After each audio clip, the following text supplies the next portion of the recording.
புரட்சி தலைவர் எம்ஜிஆருக்கும் தேவர் பிலிம்ஸ் சாண்டோ சின்னப்ப தேவருக்குமான நட்பு அனைவருக்கும் தெரிந்த ஒன்றுதான்.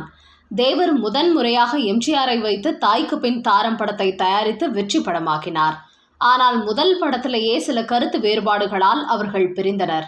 பின்னர் அவர்கள் அதையெல்லாம் மறந்து சில வருடங்கள் கழித்து மீண்டும் ஒன்று கூடிய பிறகு கடைசி வரை அவர்கள் பிரியவே இல்லை. அதன் பிறகு கிட்டத்தட்ட 15 படங்கள் எம்ஜிஆரை வைத்தே தொடர்ந்து தேவர் தயாரித்தார். அப்படி சில வித்தியாசமான முயற்சிகளுடன் தேவர் பிலிம்ஸ் தயாரிப்பில் எம்ஜிஆர் நடிப்பில் வெளியான படம்தான் வேட்டைக்காரன். முறையாக இந்த படத்தில் ஒரு கௌபாய் வேடத்தில் நடித்தார் எம்ஜிஆர். அதுவரை தனது படங்களில் ஆஸ்தான கதாநாயகியாக நடித்து வந்த சரோஜா தேவி திடீரென அதிக சம்பளம் கேட்டு முரண்டு பிடித்ததும், பிஸியாக இருப்பதாக கூறி கேல்ஷீட் தருவதில் இழுத்தடித்ததும் தேவரை கோபம் கொள்ள செய்தது. அதனால் சரோஜா தேவியை ஒதுக்கிவிட்டு சாவித்ரியை இந்த படத்தில் எம்ஜிஆருக்கு ஜோடியாக நடிக்க வைத்தார் தேவர். அதற்கு முன்பே மகாதேவி படத்தில் எம்ஜிஆருடன் ஜோடியாக நடித்திருந்தார் சாவித்ரி. அதன் பிறகு 4 வருடம் கழித்து இவர்கள் இணைந்து நடிப்பதால் இந்த ஜோடிக்கு வரவேற்பு கிடைக்குமா என திரையுலகில் இருப்பவர்களுக்கு மட்டுமல்ல, ரசிகர்களுக்குமே சந்தேகம் இருந்தது. அதனாலேயே எம்ஜிஆருடன் அவர் மீண்டும் ஜோடி சேர்ந்தது மிகுந்த எதிர்பார்ப்பை ஏற்படுத்தியது.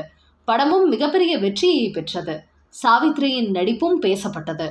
குறிப்பாக வேட்டைக்காரன் படத்தில் இடம்பெற்ற சிறுத்தையின் புத்திசாலித்தனமான காட்சிகள் ரசிகர்கள் மத்தியில் பெரும் வரவேற்பை பெற்றதும் படத்தின் வெற்றிக்கு ஒரு முக்கிய காரணமாக அமைந்தது. இதனிடையே வேட்டைக்காரன் படத்தின் படப்பிடிப்பின் போது சாவித்ரி படப்பிடிப்பு இடைவேளையின் போது ஸ்டுடியோவுக்கு உள்ளே அந்த சிறுத்தையுடன் வாக்கிங் எல்லாம் சென்றுள்ளார். வேட்டைக்காரன் பட ரிலீஸ் நேரத்தில் முக்கிய கேரக்டரான சிறுத்தையை கொண்டு வந்து ப்ரமோஷன் செய்தார்கள். அப்போது அது பெரும் வைரலாக பரவியது. ஆனால் அதன்பின் வந்த நாட்களில் சாவித்ரியின் வாழ்க்கை தலைகீழாக மாறியது. குடிப்பழக்கம் சேர்ந்து கொண்டது. அந்த சமயத்தில் நகைச்சுவை நடிகர் சந்திரபாபு, ஜெமினி கணேசன் மிக நெருங்கிய நண்பர்களாக இருந்தார்கள். அப்போது ஜெமினி கணேசன் சாவித்ரியோடு இருந்தார். அவர்களுக்கு ஒரு குழந்தையும் இருந்தது. சாவித்ரி தனது வீட்டில் பெரிதாக அசைவ உணவுகளை சமைக்க மாட்டார். அதனால் ஜெமினி கணேசன் சந்திரபாபு வீட்டுக்கு வந்து விடுவார். அங்கேயே தேவையான அசைவ உணவுகளை வரவழைத்து மது அருந்தியபடி நேரத்தை கழிப்பார்கள். ஒரு கட்டத்தில் ஜெமினி கணேசன் சாவித்ரி வீட்டிற்கு செல்வதை நிறுத்திவிட்டார். இதனால் மிகவும் மனமுடைந்து போன சாவித்ரி சந்திரபாபுவுக்கு ஃபோன் செய்து, எனது கணவர் வந்தால் அசைவ உணவுகள், மது ஆகியவற்றை கொடுக்காதீர்கள். இங்கு நான் தனியாக குழந்தைகளிடம் தவித்து கொண்டிருக்கிறேன். ஆனால் அவர் அதை கண்டுகொள்ளாமல் அங்கு வந்து தேவையில்லாத வேலைகளை பார்த்து கொண்டிருக்கிறார் என்று சொன்னார். அதனால் சந்திரபாபுவும் ஜெமினி கணேசனிடம், நீ இங்கு வராதே, சாவித்ரி கவலைப்படுகிறார் என்று கூறிவிட்டார்.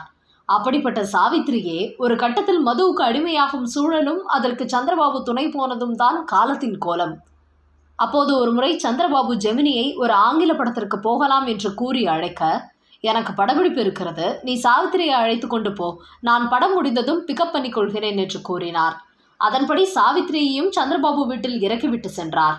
ஆனால் சந்திரபாபு சாவித்ரியுடன் படத்திற்கு செல்லாமல் அருகில் இருந்த ஒரு ஐஸ்கிரீம் பார்லருக்கு சென்று அவருக்கு வேண்டிய விதவிதமான ஐஸ்கிரீம்களை வாங்கி தந்தார்.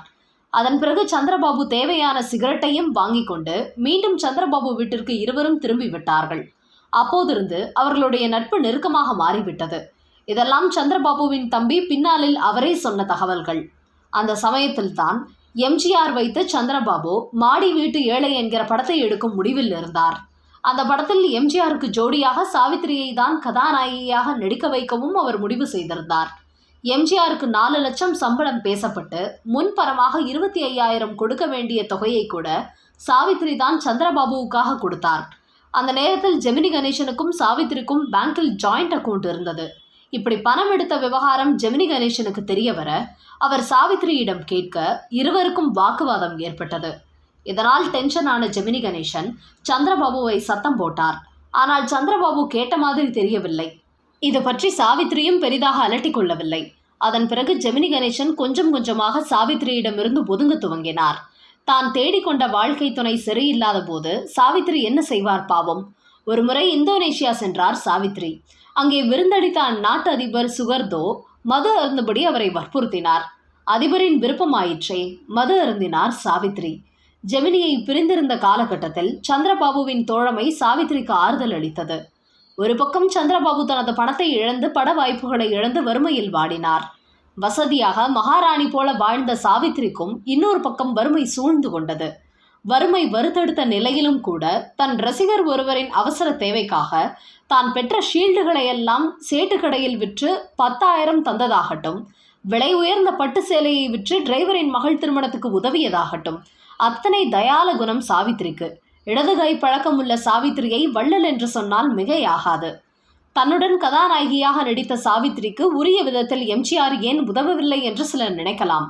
ஆனால் சாவித்திரியின் கடைசி காலத்தில் அவரது வாழ்க்கை கொஞ்சமாவது நிம்மதியாக கழிந்தது என்றால் அது எம்ஜிஆர் செய்த உதவியால் தான். சாவித்திரி ஒரு சமயம் மஞ்சள் காமாலையால் அவதிப்பட்டு ஒரு மருத்துவமனையில் அனுமதிக்கப்பட்டிருக்கிறார். அதே மருத்துவமனைக்கு தனக்கு நெருங்கிய நண்பரை பார்க்க எம்ஜிஆரும் அங்கு வந்திருக்கிறார். அப்போது சாவித்திரி அனுமதிக்கப்பட்டதை அறிந்த எம்ஜிஆர் அவரை போய் பார்த்திருக்கிறார். மருத்துவமனைக்கு கூட காசு இல்லாமல் இருந்த சாவித்திரியின் நிலைமையை அறிந்து எம்ஜிஆர் மனம் மிகவும் வேதனை அடைந்திருக்கிறது. பொதுவாக குடிப்பழக்கம் உள்ளவர்களை அறவே வெறுப்பவர் எம்ஜிஆர். ஆனாலும் ஒரு கட்டத்தில் சாவித்திரிக்கு உதவினார். உடனே மருத்துவமனைக்கு உண்டான சாவித்திரியின் செலவை எம்ஜிஆரை கட்டி இருக்கிறார். அதன் பிறகு சாவித்திரி இறப்பதற்கு 1 வருடத்திற்கு முன் எம்ஜிஆரை அவரது வீட்டிற்கே போய் சந்தித்திருக்கிறார். அவரை பார்த்து மன்றாடி அழுதிருக்கிறார். இருப்பதற்கு கூட வீடில்லை, நீங்கள் தான் இனி எனக்கு ஏதாவது பண்ண வேண்டும் அண்ணா என கெஞ்சி இருக்கிறார். உடனே எம்ஜிஆர் அப்போது திருப்பூர் மணிமாறனை அழைத்து அண்ணா நகரில் சாவித்திரிக்கு என்று சொந்தமாக ஒரு வீடு தர சொல்லி இருக்கிறார் எம்ஜிஆர். அதுபோக மாடிக்கு சென்று ரூபாய் 1 லட்சத்தை ஒரு குட்டி சாக்கில் கட்டி சாவித்திரியின் கையில் கொடுத்து, இந்த பாருமா, இதில் 1 லட்சம் ரூபாய் இருக்கிறது, இதை வைத்துக்கொண்டு உன் உடம்பை பார்த்துக்கொள் என்று பத்திரமாக அனுப்பி வைத்தாராம் எம்ஜிஆர். அந்த பணத்தை சாவித்திரி எதற்காக செலவழிப்பார் என்பதை எம்ஜிஆர் அறியாதவர் அல்ல. சாவித்திரியும் எம்ஜிஆர் செய்த உதவியை நல்ல விதத்தில் பயன்படுத்தவில்லை. மீண்டும் வறுமையின் பிடியில் தான் சிக்கினார். 1981 டிசம்பர் 25ஆம் தேதி சென்னை லேடி வெலிங்டன் மருத்துவமனையில் சாவித்திரியின் உயிர் பிரிந்தது. அப்போது முதல்வராக இருந்த எம்ஜிஆர் நேரில் சென்று சாவித்திரிக்கு தனது இறுதி அஞ்சலியை செலுத்தினார்.